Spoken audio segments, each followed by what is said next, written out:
Let's go to court now, where accused number 2 in the Senzo Meyiwa murder trial took to the witness stand to detail the alleged assault at the hands of police.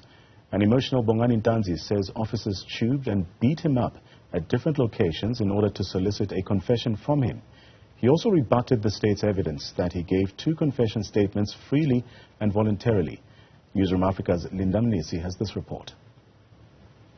It's the first time that the Pretoria High Court hears Bongani Ntanzi's side of the story from the horse's mouth, and he denies opting to confess after his failed alibi at Sibanye Still Waters, where he worked.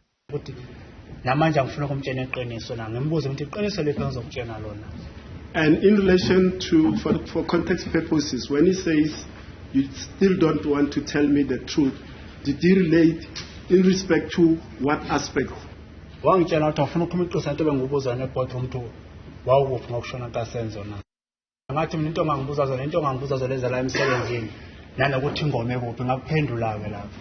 What then transpired after that?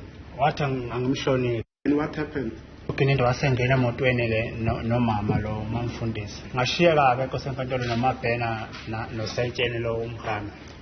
Lead investigator in this case, Brigadier Bongani Ntanzi, told the court that he had gone to Sibanye Still Waters to confirm whether Ntanzi was at work on the day Meyiwa was killed, as he claimed, but HR records failed to prove his alibi. An emotional Ntanzi relayed details of the version that had earlier been provided by his legal team, that he was assaulted at various locations, first at a garage in Alberton.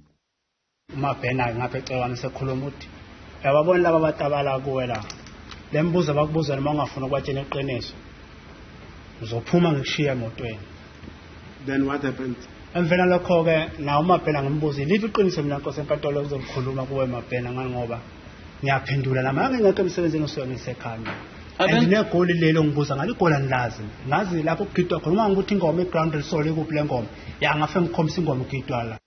And then to a dumping site and open space in Orlando, Soweto, where he was repeatedly tubed and poked with an object that released an electrocuting current.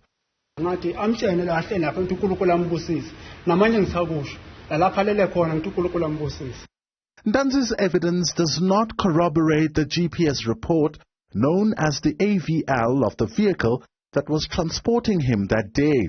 The fact that this vehicle was transporting him is not disputed. Its GPS report, however, shows that the vehicle never stopped at any of the locations he mentions in his testimony.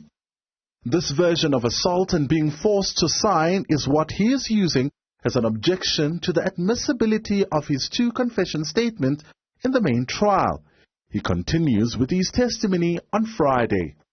For Newzroom Afrika on Channel 405, I'm Mnisi at the High Court in Pretoria.